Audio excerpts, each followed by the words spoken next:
हैं तो काम की वृत्ति ही नहीं जागृत होती। बस एक ही आग लगी हुई है, कैसे ब्रह्म साक्षात्कार हो जाए, इस प्रपंच का बाध करके कैसे स्वरूप में स्थित हो जाओ। वहां कोई गुंजाइश ही नहीं कुछ सोचने की, देखने की, बोलने की। अब यौवन अवस्था में काम सुख और बुढ़ापा अवस्था में, बाल्यावस्था से जवानी तक जो किया उसके संस्कार खत्म, मनुष्य जीवन खत्म। खलक सब रैन का सपना, समझ मन कोई नहीं अपना। कठिन है मोह की धारा, बहा सब जात संसारा। घड़ा जो नीर का फूटा, पत्र जो डार से टूटा। जो पत्ता डाल से टूट गया दोबारा नहीं लगेगा। कच्ची मिट्टी में पानी भरा गया, फैल गई, किसी काम की नहीं रही। ऐसे ही बुढ़ापा के बाद एक अवस्था आती मृत्यु, फिर मानव जीवन गया, फिर अन्य योनियों में भटकना पड़ा। तीन लोक और भुवन चतुर्दश, सब ही काल को चारो। पूरी रहो जगदीश गुरु तन, बासे रहो नियारो। कहे कबीर सुनो भय साधु, सब घट देखन हारो। जन्म अनेक दगा में खोए, बिन गुरु बाजी हारो। मन रे अब की बेर संहारो। चाहे जितना तुम पुण्य करके चाहे जिस लोक में जाओ, तीनों लोकों तक काल का नगाड़ा बजता है। हर समय वो विनाश लीला करता रहता है। सब काल का चारा है, कोई नहीं बच सकता। जैसे हरिवंश प्रपंच बंच सब काल ब्याल को खायो। यह जिय जान श्याम श्यामापद, कमल संगी सिरनायो। गुरुदेव ने जिसको स्वीकार किया और जगदीश का ज्ञान प्रदान कर दिया, कबीर साहब कहते हैं भाई सुनो, वही विजय प्राप्त कर लिया जो घट घट में सबको आराध्य देव माना। हर घट में हमारा आराध्य देव विराजमान है, वो जीवन मुक्त हो गया। इस शरीर का धारण करना मानव देह का यही सफलता है।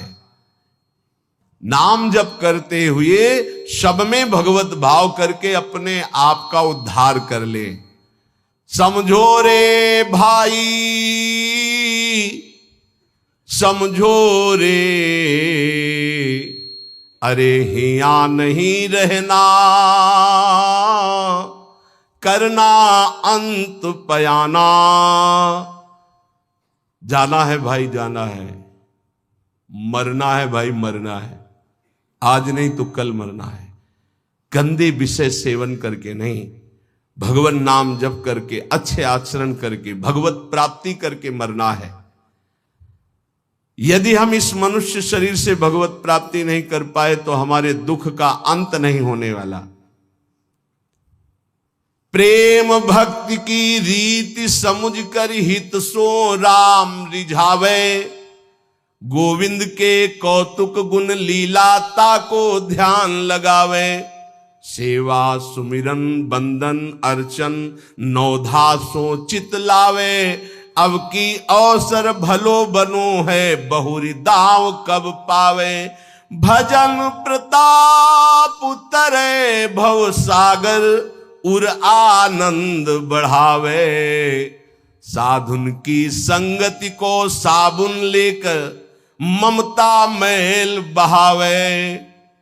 हे भाई, बिना प्रेम भक्ति के भगवान की प्राप्ति कठिन है। गोविंद के चरणारविंद का आश्रय लेकर नाम जप करते हुए जो लीला गाते हैं, अर्चन बंदन करते हैं, नौधा भक्ति करते हैं, उनके हृदय में प्रेम लक्षणा भक्ति जागृत होती है। ये प्रेम लक्षणा भक्ति साधु संग से आती है। साधु संग रूपी ऐसा साबुन है कि ममता रूपी मैल धुल जाता है, और जहां मन ममता रूपी मैल से रहित हुआ तहां प्रेम प्रकाशित हो जाता है। प्रेम प्रकाशित होने में जो बाधा है, भक्ति करते हुए और साधु संग करते हुए भी यदि प्रेम प्रकाशित नहीं हो रहा तो ये कुछ बाधाएं इसमें वर्णन की गई हैं, ध्यान से सुन लो और इनको कभी करना नहीं तो प्रेम भक्ति जरूर जागृत हो जाएगी। पहला, आहार दोष।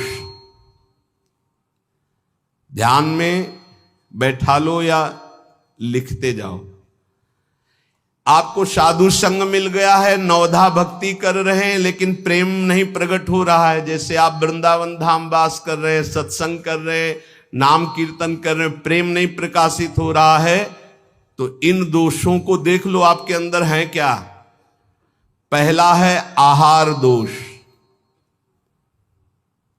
आहार दोष बुरी कमाई से जो अन्न आता है वो बुद्धि को भ्रष्ट कर देता है। इसीलिए हम आकाश वृत्ति से जीते हैं। आकाश वृत्ति, हमारे पास वही अन्न आएगा जो श्री जी पास करेंगे नहीं, हिम्मत नहीं किसी की यहां रख दे। यहां शासन है सहचरियों का। यहां ऐसा नहीं कि कोई पापात्मा आवे और आके गड्डी रख के चला जाए, ऐसी हिम्मत नहीं, उसके कदम नहीं उसके अंदर प्रवेश कर सकते। यहां शासन है, अव्यक्त शासन है। अगर यहां 100 रुपया कोई रखता है तो मेरी लाडली जू से प्रेरित होकर रखेगा, अन्यथा नहीं। इसीलिए 2 प्रकार से हमारा भोजन चलता है। एक तो ब्रजवासियों की टूक मांग के आते हैं और दूसरा आकाश वृत्ति से जो आता है, बिना मांगे, बिना इशारा किए और बिना किसी प्रकार का सम्मान दिए। ये नहीं कि आप अर्थ देने वाले हो तो आपको एकांत में बुलाकर जयमाला पहनाई जाए, जय हो आपकी, आप बिल्कुल नहीं। और हो सकता है कि आपको कटु वचन सुनने पड़े और फिर आप रखो तो तुम बहादुर नहीं, लेके जाओ। लक्ष्मीपति जिनके सेवक हैं उनके सेवक हैं, इसलिए हर अन्न का कण पवित्र होगा यहां का। हमारी स्वामिनी के द्वारा प्रेरित जो आता है वो हृदय से स्वीकार है। इसलिए कहीं भी किसी भी तरह का इशारा, दान पेटी, कोई ये सब नाटक कि भाई यहां इतने भरो इतने भरो, कहीं कोई अगर कोई बाहर कर रहा है तो नौटंकी नाटक करके अर्थ एकत्रित करने वाला वो अपराधी माना जाएगा। इस पूरे राधा केली कुंज के भागवतिक विधान में किसी भी तरह के अर्थ का प्रवेश नहीं है। हम भिक्षुक हैं, हमारा भरण पोषण स्वामिनी से होता है। किसी के हृदय में ऐसे किया, स्वामिनी जी के आगे चढ़ गया, उसी से बिजली का बिल, उसी से उदर पोषण होता है। और ये हम इसलिए नहीं सुना रहे कि तुम चढ़ा देना। हम तो कसम खवाई सत्संग में कि जिनको ये लगता हो कि मेरे द्वारा चलता है, तुम्हें इष्ट की कसम है, यहां चवन्नी मत चढ़ाना। हम देखते हैं अपने स्वामी को, तुम्हारे से हमारा नहीं चलता, हम स्वामी से देखते हैं जिनसे अनंत ब्रह्मांड। तुमने सहयोग किया था ब्रह्मांड बनने में, क्या अनंत ब्रह्मांड एक संकल्प में बन गए, उनके हम दास हैं। तो जो अधर्म की कमाई से, अधर्म की कमाई कैसे होती है? जहां हमारा धर्म कहता है कि ये नहीं लेना चाहिए, हम उसे लेते हैं। जहां हमारा धर्म कहता है ये नहीं करना चाहिए, उसे हम करते हैं और फिर वो अर्थ लेते हैं। कई तरह के अधर्म की कमाई होती है। इसको हमने देखा भ्रमण के समय में। जैसे कहा जाता है कि आपका ब्लैक व्हाइट हो जाएगा, ऐसा हमने नहीं कहीं पढ़ा, शास्त्रों में नहीं पढ़ा, संतों से नहीं सुना। धर्म से 10 रुपया कमाओ, 4 रोटी बनाओ, 1 रोटी में 4 टुकड़े कर लो, 3 में तुम पाओ। एक गाय को दे दो, कौआ को दे दो, एक भिक्षुक संत को दे दो, एक ऐसे डाल दो, कोई जीव जंतु खा ले, इसे कहते हैं। वो तुम्हारा धन और पवित्र हो गया। पापाचरण करके आओ, 1 लाख में 10,000 दो, नरक जाओगे, क्योंकि वो 10,000 जो खाएगा उसकी बुद्धि भ्रष्ट हो जाएगी। आहार दोष। जब द्रौपदी जी और महाराज युधिष्ठिर और भगवान श्री कृष्ण भीष्म पितामह को घेरे हुए प्रश्नोत्तर हो रहे हैं, तो बहुत शास्त्र का ज्ञान दे रहे हैं, बहुत हजारों प्रश्नों के उत्तर भीष्म पितामह जी ने दिए। तो जब धर्म का उपदेश कर रहे थे तो कहा, रुको पितामह, ये वही बुद्धि है उसी महापुरुष की जो सभा में बैठा था, मुझे वस्त्रहीन किया जा रहा था, मैं चीख चीख के पूछ रही थी क्या ये धर्म है? उस समय ज्ञान तुम्हारा कहां चला गया था जो आज ज्ञान उपदेश कर रहे हो? तुम मुस्कुराए और कहा, बेटी तुम्हारा प्रश्न धर्मयुक्त है। वो सब बह गया, 6 महीने बाणों की सैया पर वो खून बह गया है। इस समय मैं शुद्ध हूं, जो प्रश्न करोगे ठीक धर्मयुक्त उत्तर होगा। उस समय पापी दुर्योधन का अन्न खाने से मेरी बुद्धि मलिन हो गई थी। उदाहरण दिया कि एक परमहंस जी जंगल में कंदमूल फल खाकर रहते थे। एक दिन राजा की दृष्टि पड़ी, श्रद्धालु था, साष्टांग दंडवत की महाराज महल पधारी और अपने चरणामृत से, चरण रज से महल को पावन करें और प्रसाद पाए। मना कर दिया, हम तो कंदमूल फल खा गए। चला, दूसरी बार फिर आया, तीसरी बार फिर आया। मन में आया चलते, ठीक है। राजा बहुत प्रसन्न हुआ, आदर के साथ ले गया। महारानी ने स्वयं बनाया, महाराज संत भगवान ने पाया, गए। अब जब जंगल में आए तो मन नहीं लगा भजन में। कहां सूखे कंदमूल फल और कहां रसीला वो भोजन राज परिवार का और रानी के हाथ का बना। अब तो अच्छा दृश्य देखने की इच्छा नहीं होती हो, गुलरी पाकर यही फल जंगली। बस अब ये इंतजार था कि राजा आ जाए और निमंत्रण दे दे। अन्न का प्रभाव। राजा आया, संकल्प ऋषि का, महाराज वो पहले बार में हाँ हाँ वो तो आप बड़े भगत हो, एक बार जाके हमने देख लिया, बड़ी श्रद्धा है। दोबारा गए तो प्रसाद बना रही थी रानी, तो दृष्टि गई हार पे। हार श्रृंगार उसमें रखा हुआ था, पेटी से खुल अपनी झोली में डाल लिया, बैठ गए, प्रसाद पाया, चले आए, झोली टांग दी। सायंकाल रानी जब श्रृंगार के लिए बैठी तो देखा और पेटी खाली, हार नहीं। तो उनका महाराज यहां किसी चोर का प्रवेश है नहीं, आपके वही सन्यासी जी जो आए थे वही ले गए। ऐसा नहीं, वो तो बहुत त्यागी वैरागी, वो हार क्या करेंगे? बोले हमारी दास दासियां, निजी दास दासियां, ये कहीं बाहर नहीं जाती हैं, तो ये क्यों चोरी करेंगे? इनका और कोई है नहीं, ये तो हमारी सेवा में रहती है। राजा को भी पक्का प्रमाण लगा कि संत, पर उन्होंने कहा नहीं, हमारे संतों की अवहेलना होगी, आप इस शब्द मत उच्चारण करो, मैं दूसरा बनवा देता हूं। 2-4-5 दिन वो उपवास किए संत भगवान, तब उन्होंने जंगल से फल लाने की सोचा, झोली में हाथ डाला तो देखा वो हार। तो उनका ये हार कैसे आ गया? ओ मैंने चोरी की, ये कितना निंदनीय मेरी बुद्धि हो गई, कैसे मैं निकृष्ट हो गया। हार लिया और ऐसे मैं चोर हूं, मैं चोर हूं, वहीं से कहते हुए राज दरबार में मैं चोर हूं। महाराज उतरे, दंडवत किया, कहा महाराज आप चोर नहीं हो। नहीं मैं चोर हूं, मैंने हार चोरा। बोले महाराज मैंने परीक्षा के लिए आपकी झोली में डाला था और उनको ऐसे ले गए, कि सभा को कहीं ये ना लगे कि संत ऐसे होते हैं। एकांत में ले गए और बोले महाराज आप ही चोरी करने वाले, आप ही ईमानदारी से वापस लाने वाले, मेरी समझ में नहीं आया। तो बोले शास्त्रों में जो लिखा है, आप कल सुने थे चर्चा में, प्रताप रुद्र जी के दर्शन के लिए भी महाप्रभु ने निषेध कर दिया था। राज अन्न निषेध माना गया है अगर वो वैष्णव भक्त ना हो तो। बोले ये राज अन्न का प्रभाव है कि मेरी बुद्धि लुभायमान हो गई और स्वर्ण की चोरी कर ली, कई दिन से भोजन नहीं पाया, वो सूख गया, रक्त जल गया, तो इसलिए अब मेरी बुद्धि शुद्ध हुई। ये तुम्हारे अन्न का दोष है जो हमने 2 बार पाया, उससे मेरी बुद्धि पतित हो गई। तो पहला दोष है आहार दोष, बुरी कमाई का, चोरी के पैसे का, दूसरे के हक का, अन्न या जबरदस्ती कर लेने का, इस तरह का जो धन है उससे जो खान पान है, ये बुद्धि को भ्रष्ट कर देता है। जैसे ब्याज दर ब्याज, अब वो आपको पैसा मिलेगा तो फिर वो आपकी बुद्धि में भजन नहीं होने देगा। संकल्पित अन्न मिलेगा, कभी किसी का ऐसा दिया हुआ साधक को या गृहस्थ बट रहा है हलवा, भूखे मर रहे हो, ऐसे हाथ फैला दिया, तुम गृहस्थ हो, वृंदावन आए हो, एक दिन उपवास कर लो, थोड़ा सा कुछ लेकर पेट में डाल लो जो तुम्हारा धर्म की कमाई का, दूसरे का हलवा मत खाओ। मान लो हमारी बात, सारी बुद्धि नष्ट हो जाती है, सुकृत नष्ट हो जाते हैं। आहार दोष पहला,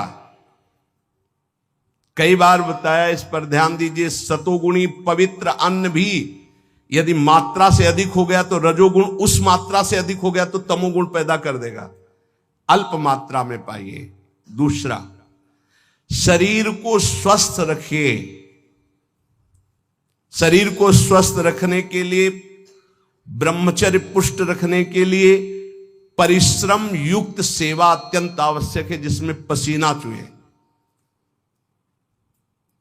ये दिनचर्या आज की नहीं है जो आप देख रहे हो कि 1:30 बजे उठते हैं, तो ये आज की नहीं, ये जीवन की दिनचर्या है। सूर्य उदय होते होते परिक्रमा वृंदावन की हो जाती थी।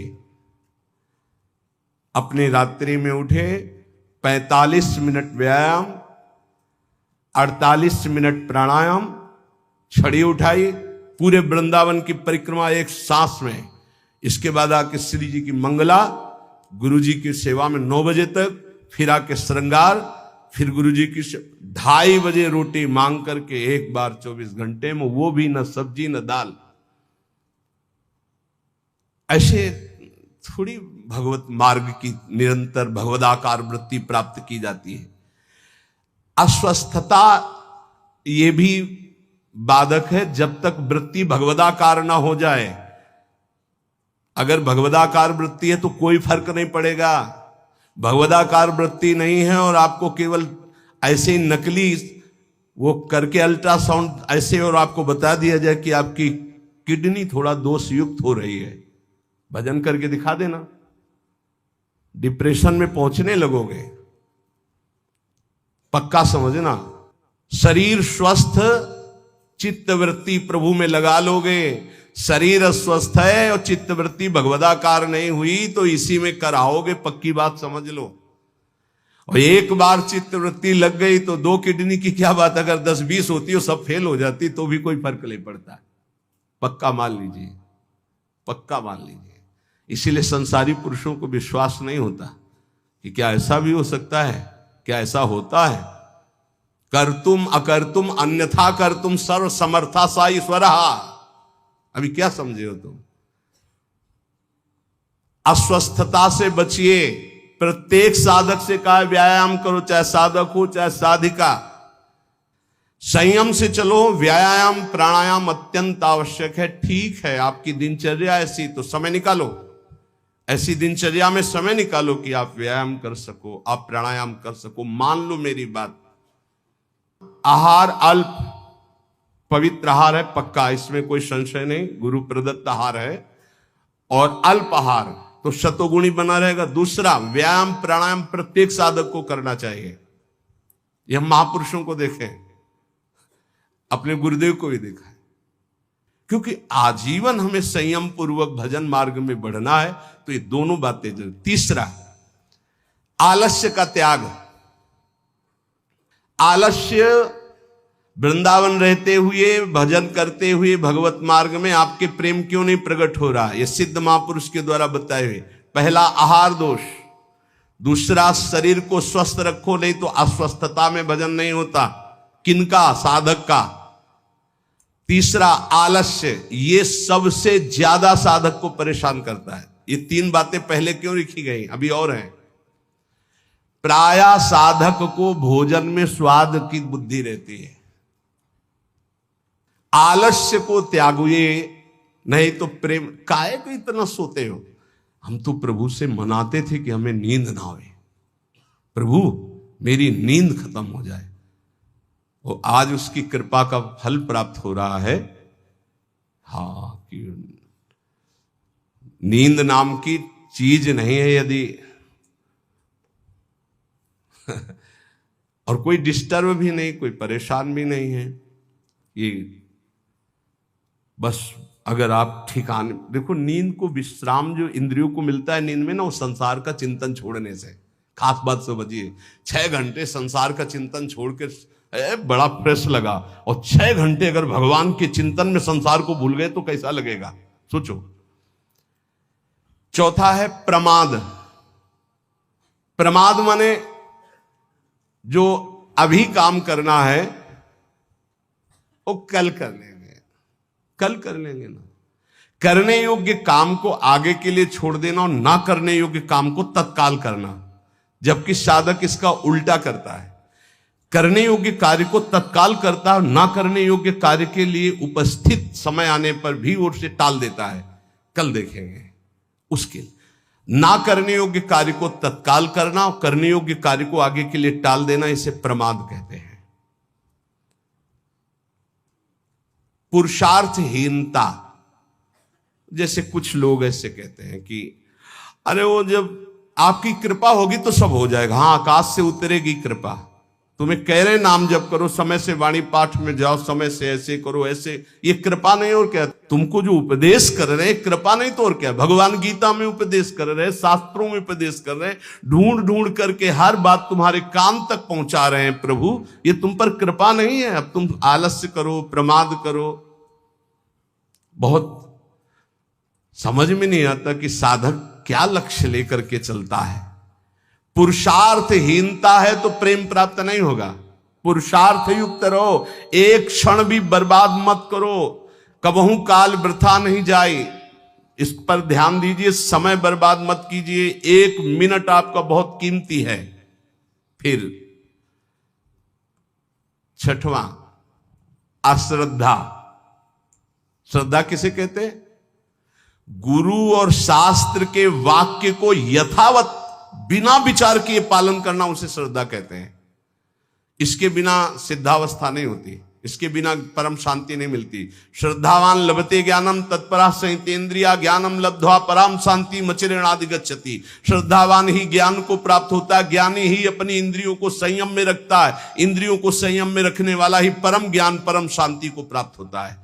प्रथम हृदय श्रद्धा जो करे, सेवक वाणी, प्रथम हृदय श्रद्धा जो करे, आचार्यजन जाय अनुसरे जहां जहां हरिवंश के, तब बात बनती है।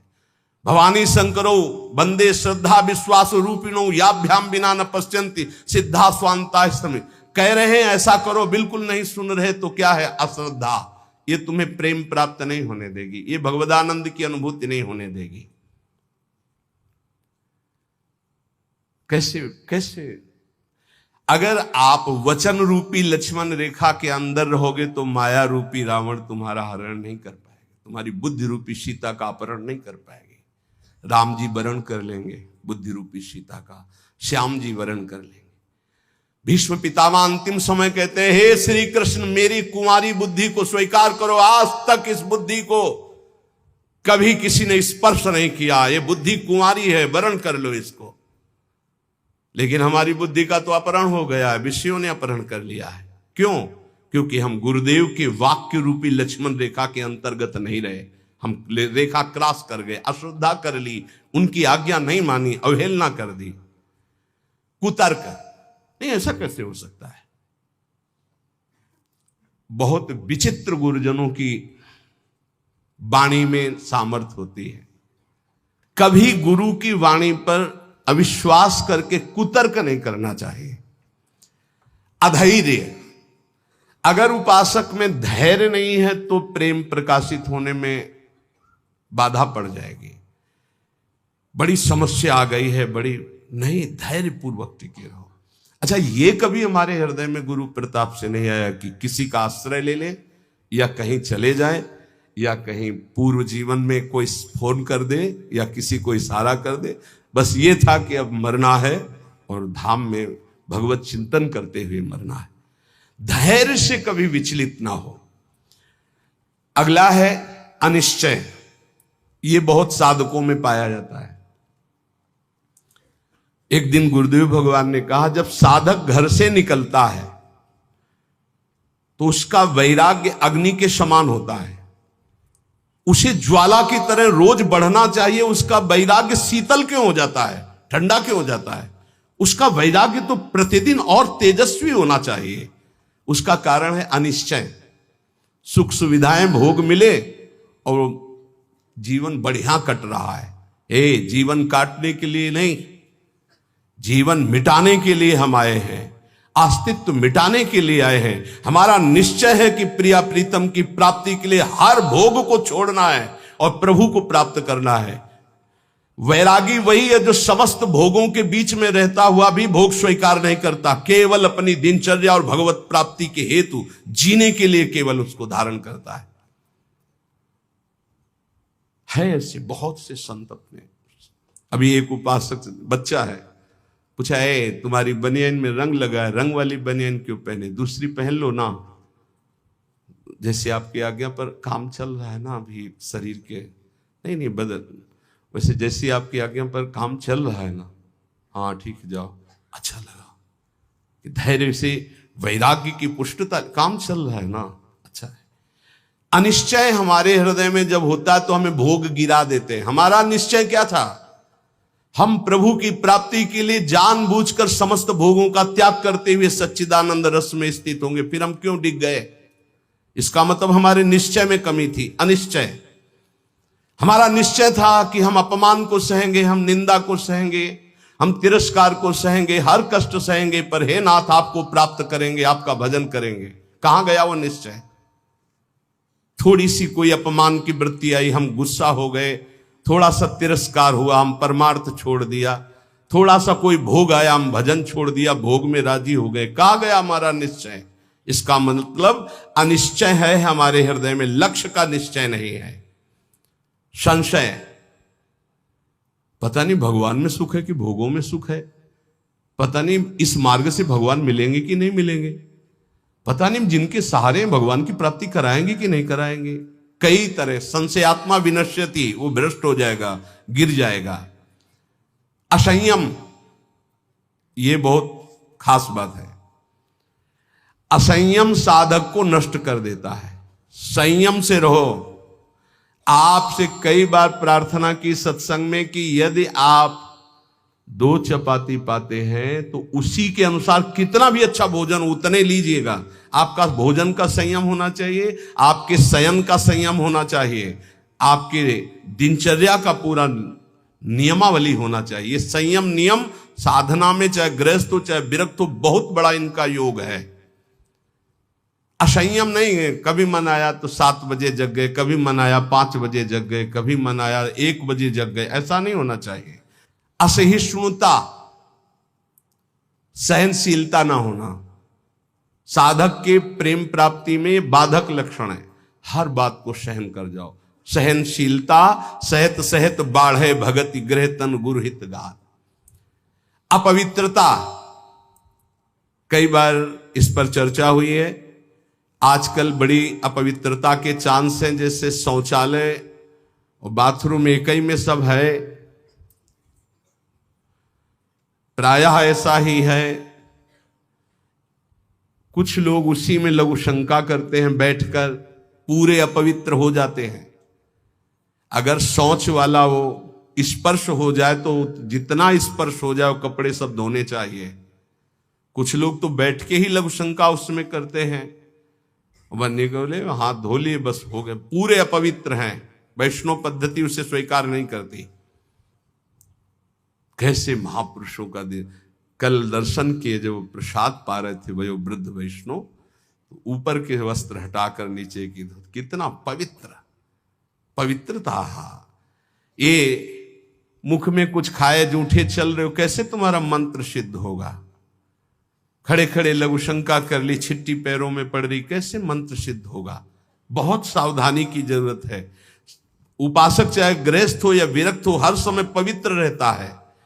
अपवित्रता ये सिद्ध नहीं होने देती, साधन को सिद्ध नहीं होने देती, ध्यान रखना। कुछ भी खाने की वृत्ति ऐसी न रखो जो प्रियालाल को भोग नहीं लगाए आप पा रहे हैं। बाजार में खाने वाला तो साधक हो ही नहीं सकता। हम ये कह रहे हैं कि यदि आप बहुत ही गृहस्थ में हो और आपका मन कर रहा है कि भाई आज हम नमुक चीज पाए, तो आप पहले ये जांच करो कि जहां से ले रहे हो पवित्रता का विधान वहां है कि नहीं है। नहीं तो बहुत अपवित्र रहता है, आप ये अच्छे से समझ लीजिए। अब वो पदार्थ फिर लेके श्री जी को भोग लगाओ जो पवित्र हो, फिर पा लो तो चलो ठीक है। वही बाजार में खड़े खड़े खाना पीना ये साधक या वैष्णव का लक्षण नहीं है। ये भारी अपवित्रता है जो तुम्हारे भजन में बाधा पहुंचा देगी। मान लीजिए, हाथ जोड़ के कहते हैं, क्योंकि प्रायः अब इस पर छूट है। पवित्रता, पवित्रता बहुत सावधानी से। जैसे आप माला जप कर रहे हैं, आपको लघु शंका लगी है, तो अपनी माला को गर्दन के पीछे कहीं ऐसे फंसा लीजिए उच्च भाग में, और बैठकर लघु शंका कीजिए, जहां पानी की व्यवस्था हो या आप अपने पास पानी रखिए, फिर पवित्र होइए। अगर ऐसा है कि जल नहीं है तो रज से कर लीजिए, रज से हाथ धो लीजिए, और जब तक पानी न मिले, आचमन न कर लो, तब तक माला नहीं, ऐसे नाम जप करो। ये अपवित्रता भगवत प्राप्ति में बहुत बाधक है और लोग इसको मानते ही नहीं है। कोई बिरला पवित्रता का निर्वाह करता नहीं मान। कौन भ्रमण में लघु शंका के लिए कमंडल रख रहा है? अब वीआईपी पना हट जाएगा। प्रायः दंड कमंडल, साधु का प्रसिद्ध सोटा लंगोटा, ये सब प्रसिद्ध है। काछ वाच मन निश्चल राखे, धन धन जननी तेरी रे। बहुत अब प्रायः दर्शन करने वालों में ऐसे दर्शन होते हैं, हाथ में बिस्लरी की बोतल ऐसे, जैसे कोई जल चढ़ाने की गंगा जली नहीं, प्रायः बिस्लरी की बोतल ऐसे हाथ में होगी। जमाना बदलता चला जा रहा है, और या स्मार्ट मोबाइल हाथ में होगा। कोई भले आदमी तो ऐसे मिलते हैं कि मोबाइल से ऐसे वीडियो दाहिने हाथ से बना रहे हो, बाएं हाथ से ऐसे कर रहे हैं।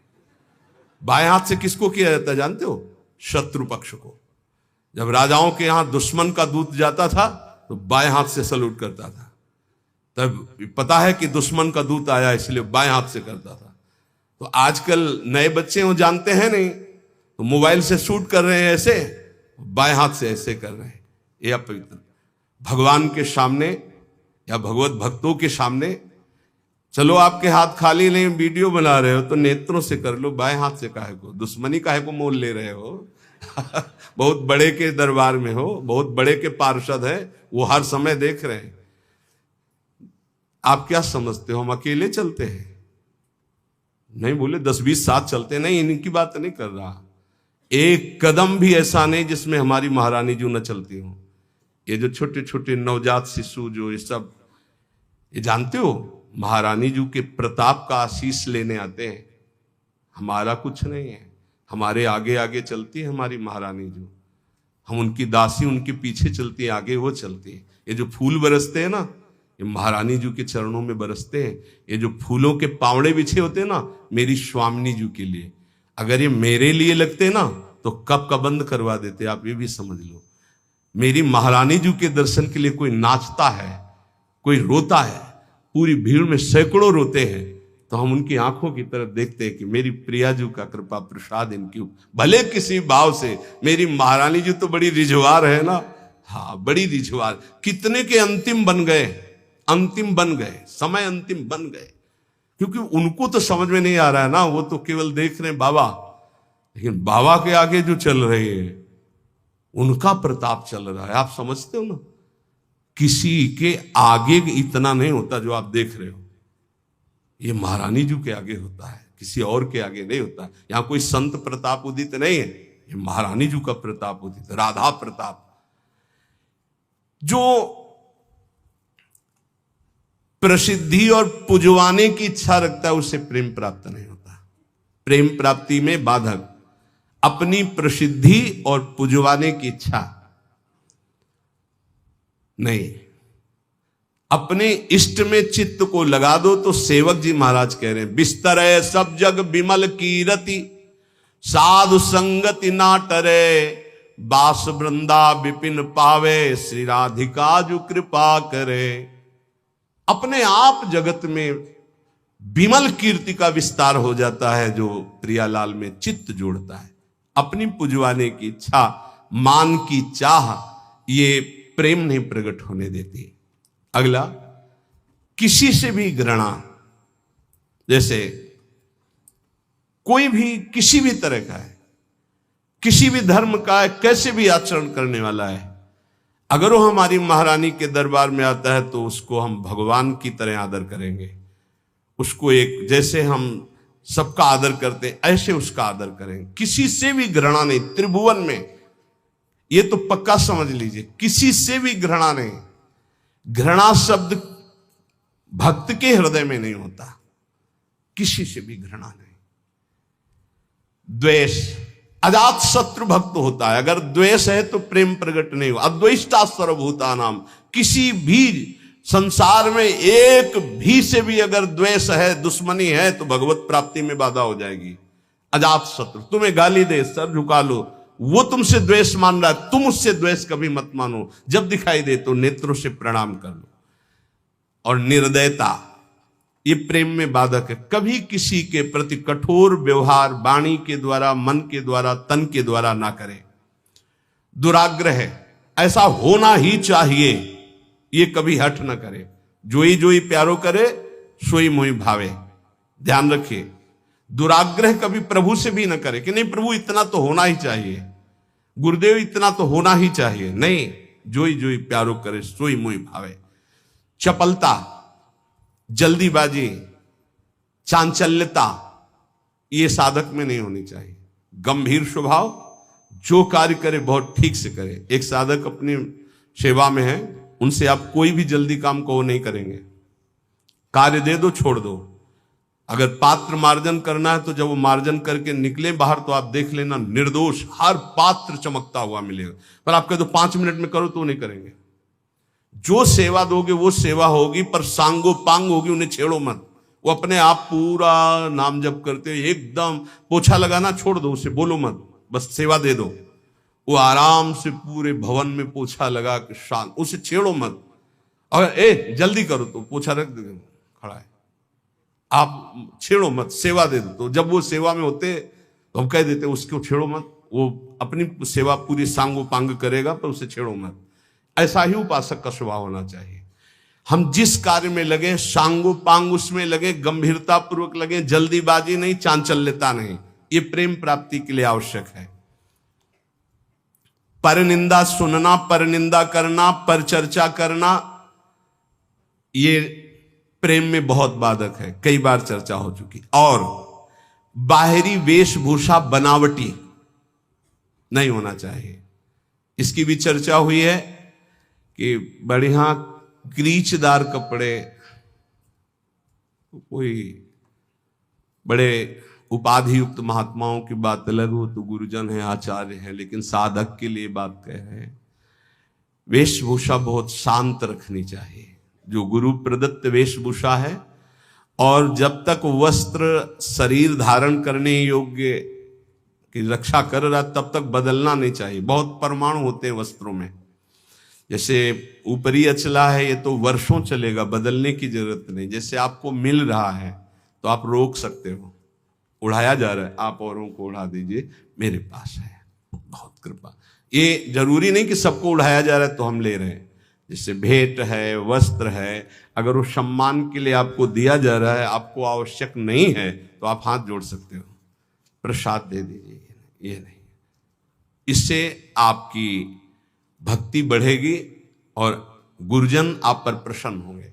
ध्यान दीजिएगा, अगर वस्त्र है और आपको ओढ़ाया जा रहा है तो आप ऐसे रोक दीजिए, हमारे पास दैन्यता हमारे पास है, आगे जरूरत होगी तो हम आपसे याचना कर लेंगे, जितने से काम चल जाए उतना।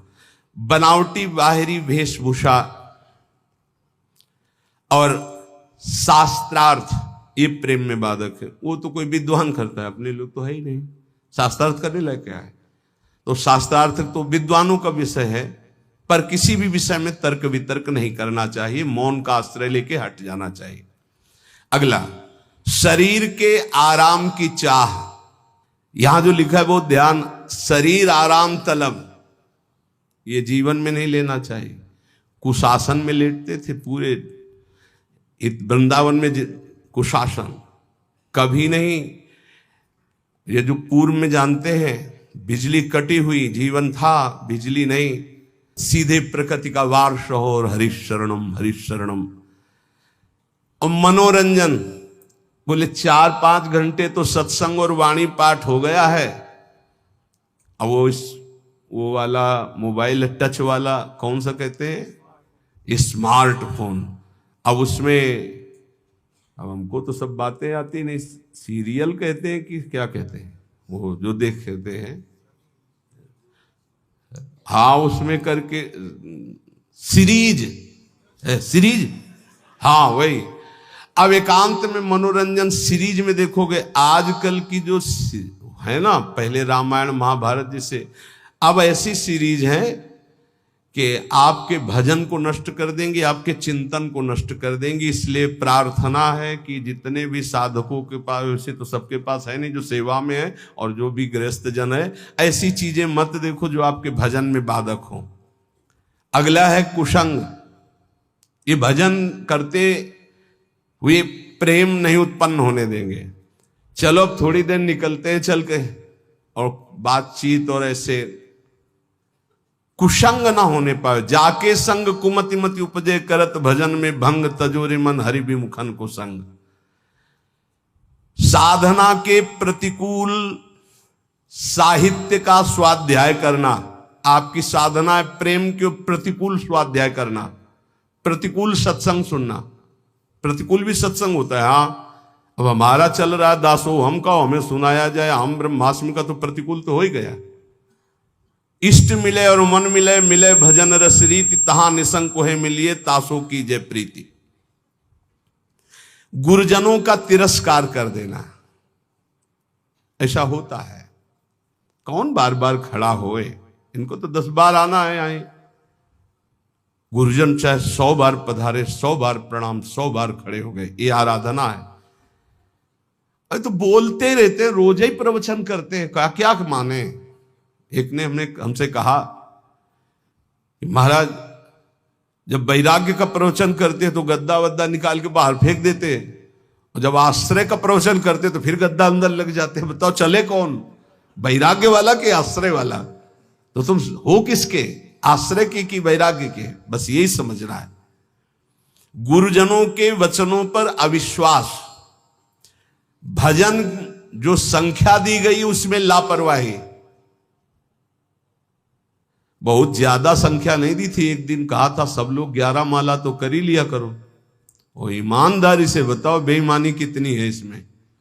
11 माला मात्र नहीं, अगर कर रहे हो तो ठीक है वैसे तो, पर 11 माला की संख्या कितने लोग पूरा करते हैं अपना देख लेना भैया। जो नियम दिया गया उसमें लापरवाही नहीं होनी चाहिए, बस ये बात देख लो। जो विशेष सेवा में लगे हुए रात दिन, उनको भी युक्ति बताइए कि तुम्हारा कैसे पूरा होगा। लेकिन जिनको समय है उनको 11 माला संख्या तो करनी ही चाहिए, निज मंत्र की, शरणागत मंत्र की। और लक्ष्य के प्रति लोभ ना बढ़ा करके धन के प्रति लोभ आ जाना भगवत प्राप्ति, प्रेम प्राप्ति में बड़ा बाधक है। या साधन करते हुए अहंकार आ जाना, ये भी भगवत, साधन ठीक चल रहा है सब, लेकिन अहंकार आ गया तो भगवत प्रेम नहीं होगा। जो वैराग्य मार्ग में है, ब्रह्मचर्य का खंडन करना, या गृहस्थ में संयम युक्त गृहस्थ धर्म का सेवन ना करना। विपत्ति आ गई तो घबरा करके परिवार वालों की शरण में चले जाना विरक्त के लिए। विपत्ति आ गई तो भगवान का आश्रय छोड़कर किसी धनी मानी की बात शरण में चले जाना। चाहे गृहस्थ हो चाहे विरक्त, भगवान के सिवा अन्य आश्रय नहीं। नरसिंह मेहता, प्रहलाद जी, मीरा जी, बड़े बड़े भक्तों के चरित्र पढ़ो, किसके पास गए? हरिः शरणम हरिः शरणम, हर विपत्ति नष्ट।